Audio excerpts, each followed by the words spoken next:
De nuevo, un saludo a todos los cofrades que en esta tarde y esta noche también se reúnen para esta segunda charla de formación que tenemos con las hermandades y las cofradías de la diócesis. Estamos en un lugar muy significativo, en la capilla del Corpus Christi de la parroquia de San Justo en Toledo, una verdadera joya del arte mudéjar, capilla dedicada al Señor, y creo que es el lugar más idóneo para comenzar y hablar de esta charla. Si queréis, podemos empezar como siempre rezando a la Virgen María.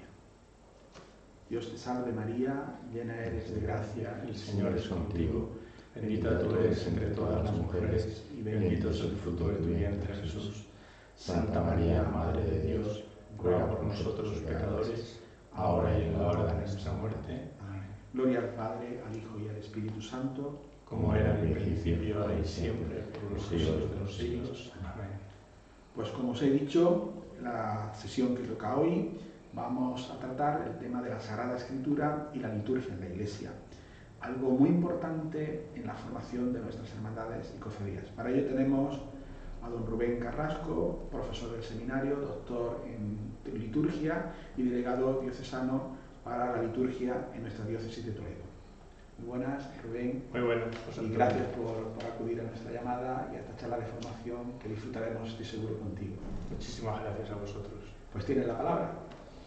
Bien, pues tratar este tema de la Sagrada Escritura y la Sagrada Liturgia, pues la verdad es que es un gozo, una alegría, ¿no? Porque es precisamente expresar esa salvación que Dios nos quiere seguir comunicando en este tiempo de la Iglesia. La Sagrada Escritura precisamente es el modo en que Dios se comunica con cada uno de nosotros de manera viva, ¿no? La palabra de Dios se distingue de cualquier palabra humana precisamente porque es Cristo resucitado que se vierte sobre nosotros. Tú lees el Quijote y el Quijote, bueno, te puede enriquecer en el vocabulario, en el lenguaje, ¿no? Puedes armar una historia junto al personaje, ¿no?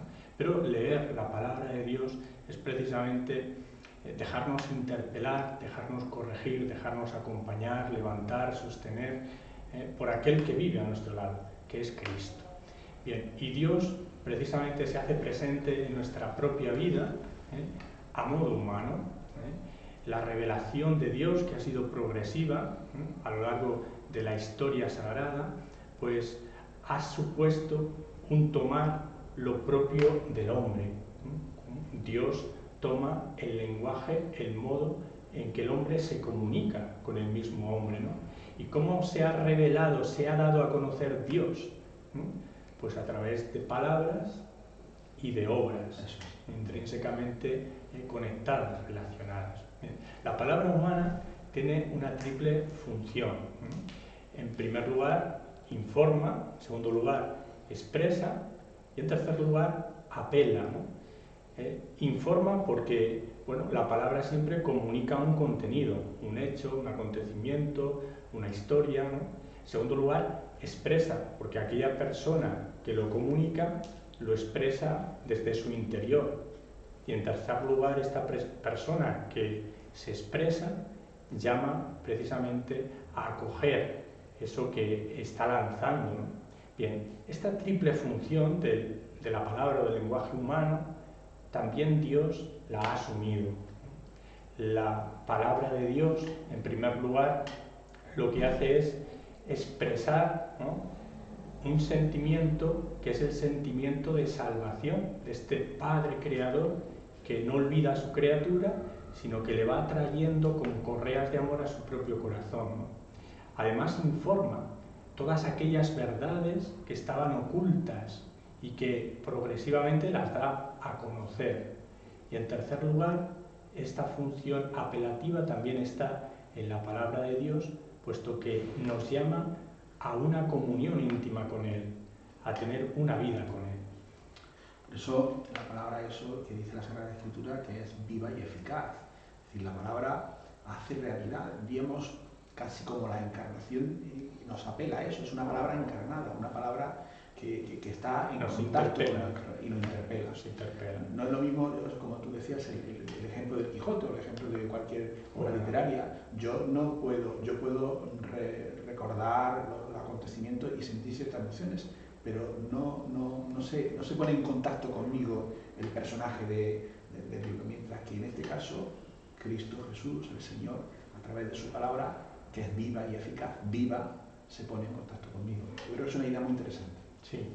Además, hay un término, davar, que recordaba el Papa Benedicto XVI en Verbum Domini, en aquella exhortación, que se refiere a la palabra, davar, y tiene precisamente este doble matiz.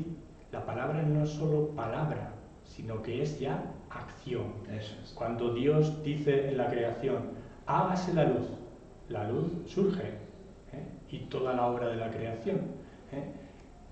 Por eso, la palabra de Dios no es solo palabra que podemos escuchar, sino que ya es acción. Ocurre también lo mismo en un momento importantísimo del pueblo de Israel, que es la Pascua. Dios da unos preceptos, unas instrucciones para celebrar aquella noche la Pascua, y el pueblo tiene que obedecer esas acciones. En la medida en que el pueblo acoge esas acciones, las pone en obra, aquella acción de Dios es eficaz, es salvífica. Y el pueblo ha recibido también un encargo, el de rememorar año tras año, en agradecimiento a Yahvé, aquel acontecimiento de salvación. Entonces, ese sentido de la Pascua que recoge el libro del Éxodo es frontal en la historia de la salvación. Así es, porque hemos dicho que Dios asume el lenguaje y el modo de comunicar propio del hombre, son las obras. Así es como se va revelando al pueblo de Israel. Lo vemos en la creación, y pese al pecado original, Dios no abandona a su criatura, como hemos dicho, y vemos momentos importantes de este pueblo, ¿no? El sacrificio de Isaac, cuando Abraham es puesto a prueba, ¿no? Y le promete ser padre de multitudes. Otro momento importante es el Sinaí, aquella alianza, ¿no? De Dios con su pueblo a través de Moisés, y cómo Dios, a través de los sacerdotes, de los reyes y en la última etapa de los profetas, ha ido comunicándose con su pueblo de esta manera, mediante intervenciones en su historia, mediante palabras, a través de emisarios, ¿no? De personas que llevaban el mensaje de Dios. En el momento culmen de esta historia de salvación, que es el momento en que Jesucristo toma nuestra carne en el seno de María, y Jesucristo se hace hombre como nosotros, con carne como nosotros, de nuestra misma condición, asume lo humano, vemos que Jesucristo sigue realizando esta salvación. ¿Cómo? A través de palabras, su predicación, y de obras, los signos, los milagros.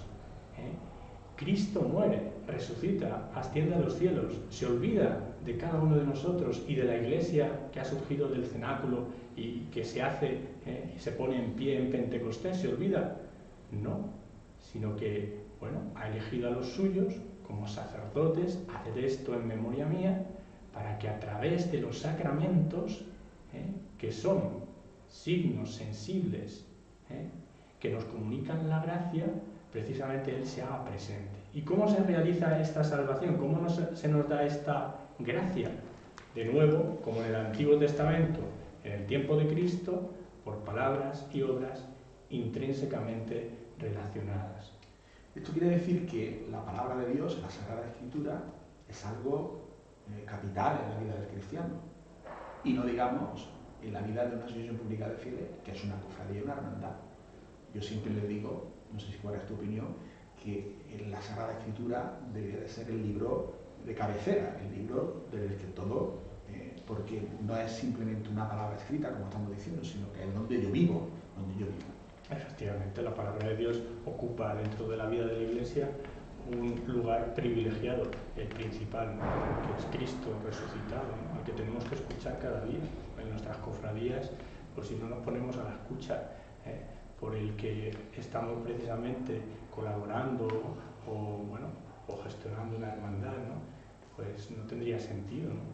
Claro, algunas veces, ya hablaremos en alguna charla sobre el tema de estatutos y cosas así, ponemos demasiado acento en la cuestión legal o jurídica de los estatutos, mientras que los estatutos y esas normas son siempre una especie de vehículo que nos tiene que llevar a la santidad, a la vida de Cristo, a la vida sacramental, y evidentemente aquí encontramos la palabra de Dios. Entonces, una hermandad que puede tener unos estatutos muy bien perfilados, muy bien aprobados y todo muy bien diseñado y todo muy bien ajustado. Si no llegamos a la vida de la palabra de Dios y la vida sacramental, no estamos cumpliendo por lo menos el fin principal para lo que hemos creado. Y es que cuando escuchamos la palabra de Dios se provoca la fe. Claro. ¿Qué es la fe? La fe es la respuesta a aquel que se da a conocer, que es Dios. Nuestra respuesta ya es fe. Cuando acogemos esa palabra y cuando precisamente esa palabra cala en nuestra propia vida y nos lleva a vivir de una manera ya determinada, no como antes. Cuando hemos conocido a Cristo vivo, lógicamente nuestra vida tiene que cambiar. Si no cambia, no hay una verdadera vivencia, ¿no?, de la vida, de lo que llamamos vida cristiana. Por eso yo creo que deberíamos de animarnos a nuestros hermanos cofrades a que conozcan y que tengan frecuencia y amenidad con la lectura, la oración y la celebración de la palabra de Dios. Así es, leerla en casa y valorarla también en todas las celebraciones, no solo en la misa, en cualquier sacramento o en cualquier sacramental, ¿no? Por ejemplo, una novedad del Vaticano II es introducir una pequeña lectura en las bendiciones, cuando bendecimos un coche, cuando bendecimos una casa, pues siempre se introduce esa palabra de Dios, porque Dios siempre, en cualquier ocasión de la vida del hombre, tiene algo que decirnos, que comunicarnos. O cuando se inicia una reunión de una asamblea general o una reunión de una junta directiva, también siempre debiéramos empezar, por lo menos con una expresión, una palabra o una frase de la Sagrada Escritura. Sí, sería muy bueno. Bien, pero yo te preguntaría, Rubén, ¿cuánta liturgia hay en la Sagrada Escritura? Y también al revés, ¿cuánta Sagrada Escritura hay en la liturgia? Bien, pues respondiendo a la primera pregunta, ¿cuánta liturgia hay en la Sagrada Escritura? Tenemos que decir que es que la liturgia comienza al unísono con la Sagrada Escritura, en ese momento que decíamos de la Pascua, porque empieza el mandato del Señor, se une precisamente a la actualización cada año, el cícaro, que se llama la memoria de aquel acontecimiento, y a través de ese acontecimiento que es celebrado anualmente, podemos ya ver un vestigio de esa liturgia, que es precisamente la participación del pueblo, en este caso el pueblo de Israel, que glorifica y alaba a Dios por esta obra que ha operado en medio de su pueblo. Se ha mostrado providente, ¿no?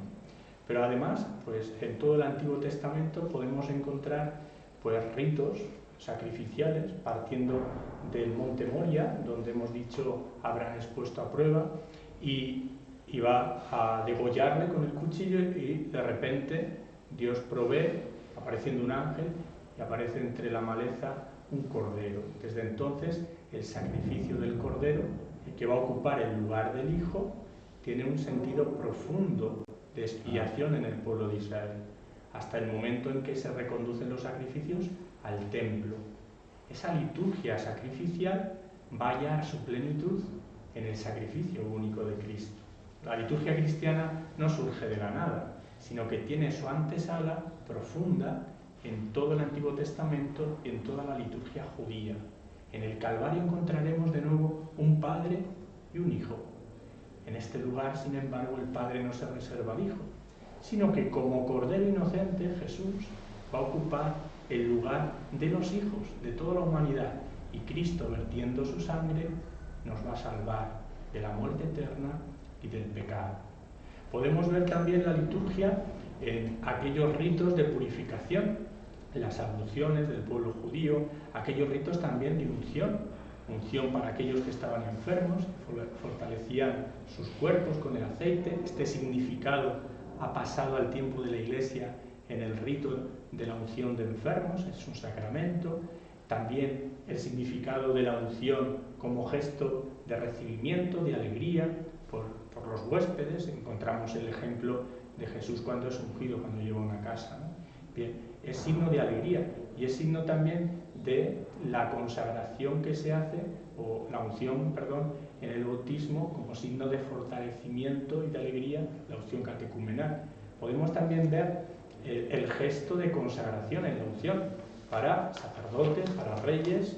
Los profetas eran revestidos, era el significado de consagración, revestir a un profeta, para ser precisamente intermediarios entre Dios y su pueblo. Todos estos tres significados, sacerdote, profeta y rey, entran de lleno en la unción con el crisma, tanto en el bautismo como en la confirmación, como sobre todo en el orden sacerdotal, donde se da una configuración con Cristo sacerdote. Ahí, en la literatura sapiencial, desde los libros sapienciales de la Sagrada Escritura, especialmente los salmos, hay muchas veces salmos que son litúrgicos. Claro, efectivamente, toda la salmodia está construida precisamente para alabar, dar gracias al Señor, pedir perdón o pedir gracias. El triple aspecto de la salmodia. Sí, algunos salmos son hasta milimétricamente diseñados, ¿no? Son algunos de ellos están pensados para uso litúrgico, ¿no? Bien.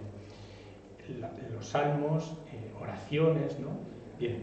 Y también podemos ver a continuación lo segundo que preguntabas, ¿cuánta Sagrada Escritura hay en la Sagrada Liturgia?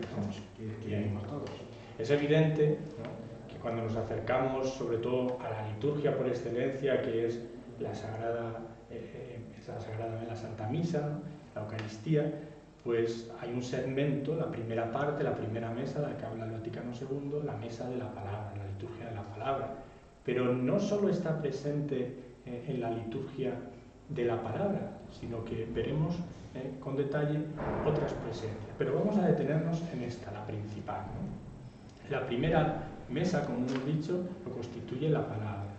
Y hay una lectura, nos situamos en el domingo, que es la gran solemnidad, ¿no? Una lectura del Antiguo Testamento, acompaña un salmo, a continuación hay una lectura del apóstol y por último, después de la aclamación del Aleluya, encontramos el Evangelio.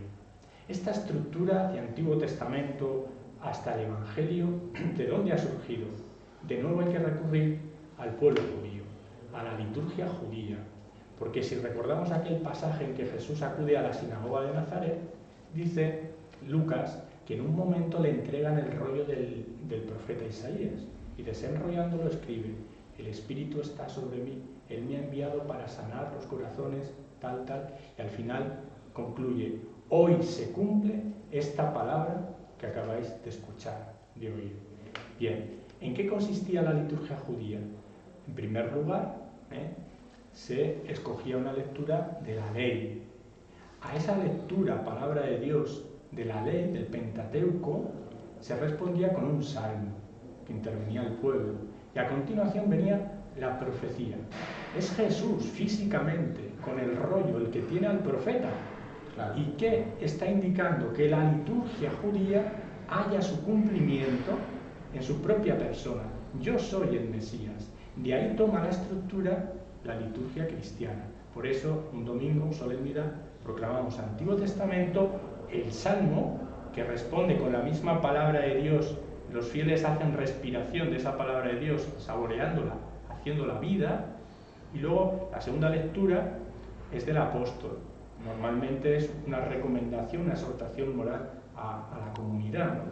Y luego concluye todo con el Evangelio.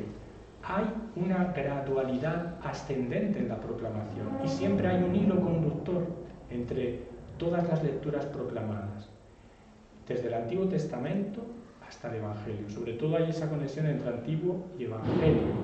¿Por qué? Porque nos muestra la profecía y el cumplimiento en el resucitado. Bien. Pero bien, no solo la palabra de Dios está en la primera parte de la Santa Misa, en lo que llamamos la liturgia de la palabra o la mesa de la palabra que llama el Concilio Vaticano II, sino también está presente en otras partes. Sí, efectivamente, está presente en las oraciones de la misa o de cualquier otra liturgia sacramental. Las oraciones no son simplemente invenciones de autores cristianos, sino que son la primera reflexión del dato revelado. Si analizáramos una oración, veríamos que en el fondo está latiendo una cita de la Escritura, una alusión a la Escritura. Es el modo con que el autor cristiano hace que el pueblo de Dios ore con la misma palabra de Dios.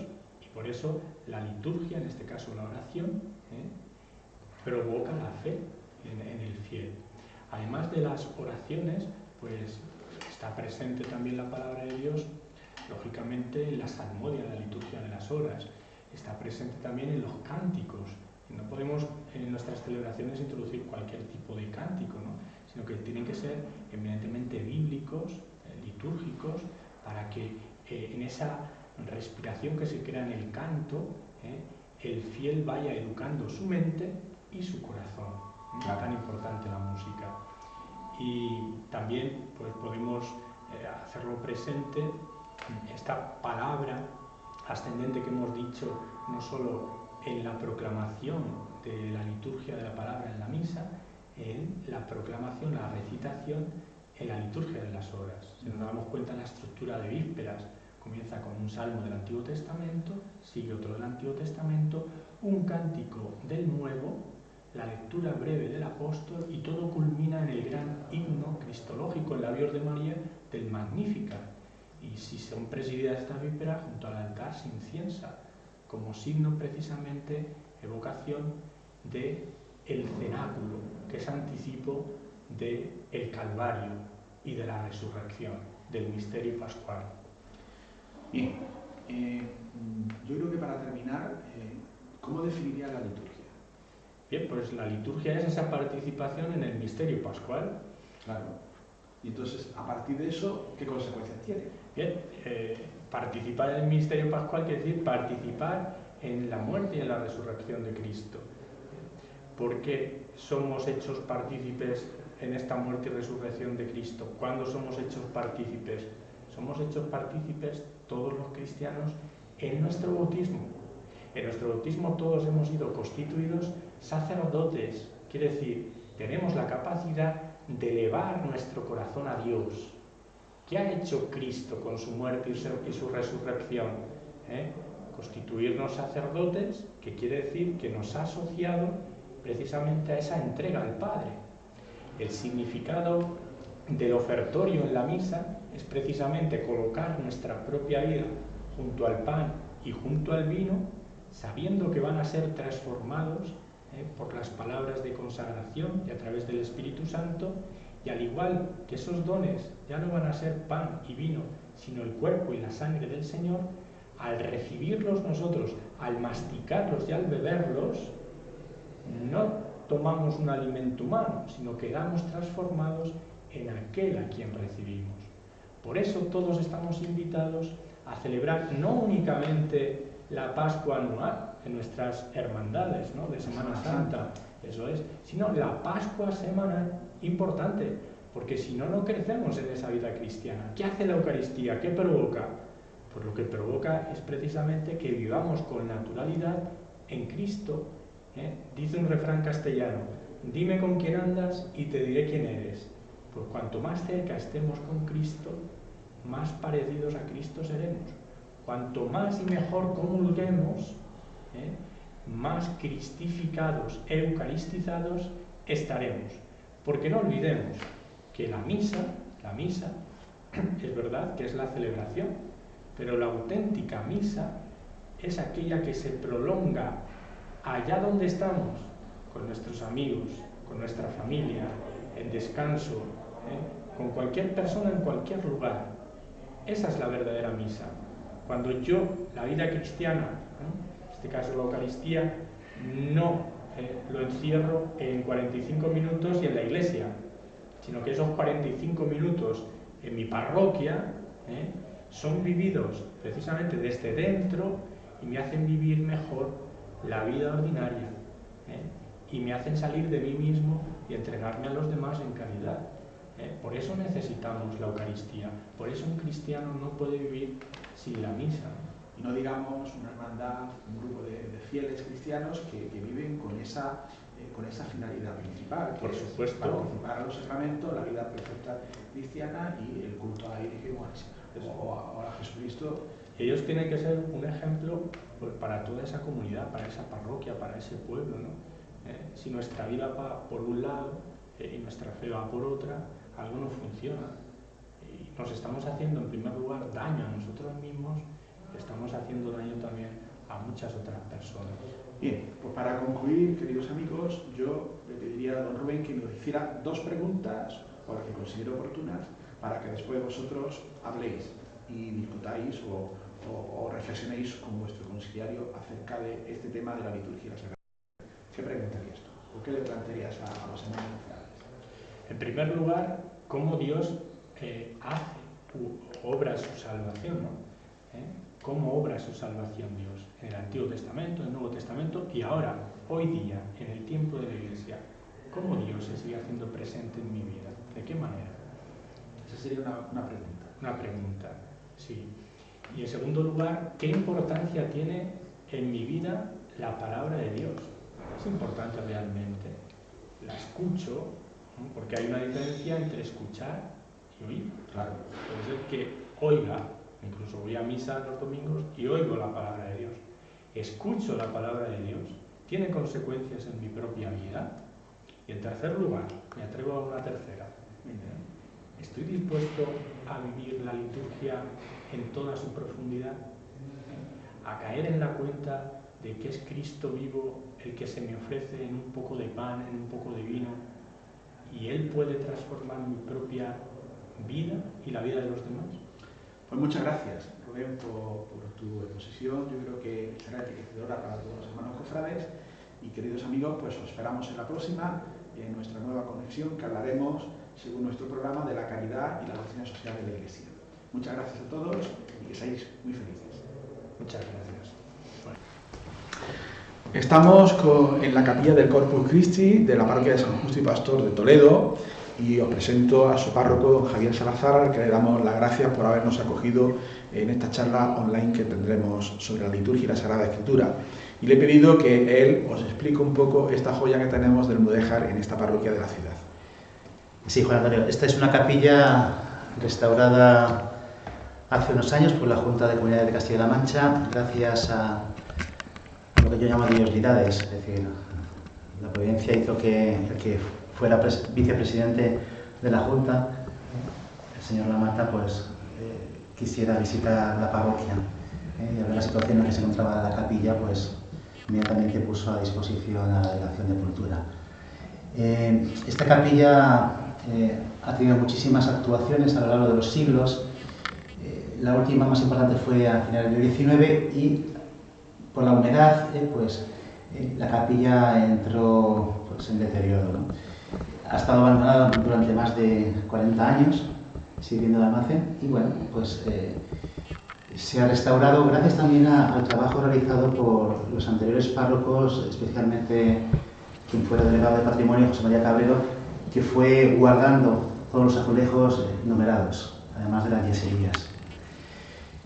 La humedad fue comiéndose esta parte que veis, esta pintura, y bueno, la restauración, por el tema historicista, pues no han querido concluir, la han dejado en espacio blanco, ¿no?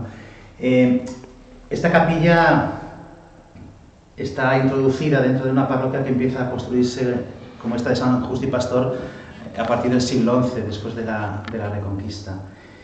En el siglo XIV se introduce el antiguo cementerio, se introduce dentro de la parroquia, se construye la sacristía aquí, en esta capilla, se hace esta entrada que da al altar, y después se cierra con un retablo barroco, y quizás la actuación que hizo retrasarse más la obra y aumentar el presupuesto fue el descubrimiento, después de dos catas, el descubrimiento de los dos ángeles en el arco de herradura, en esa pintura única del gótico, aquí en Toledo, que representa a Santiago el Menor y Felipe, y San Felipe.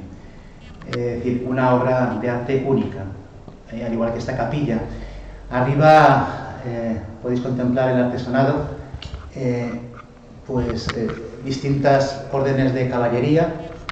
Cada caballero es distinto, es decir, intercalándose caballeros cristianos y caballeros musulmanes.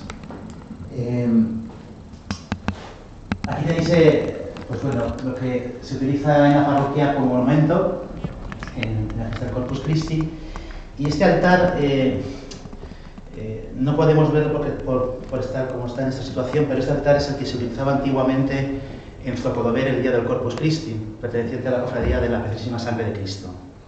Este es el altar de ese momento cumbre para los toledanos, que es en Zocodover la bendición con el Santísimo. Quizás lo más antiguo que se conserva en esta capilla y en la parroquia es esta lápida, que es del siglo XII. Es del siglo XII. Creo que lo más importante a resaltar es que es una de las joyas que se conservan en Toledo y que muy poca gente pues conoce,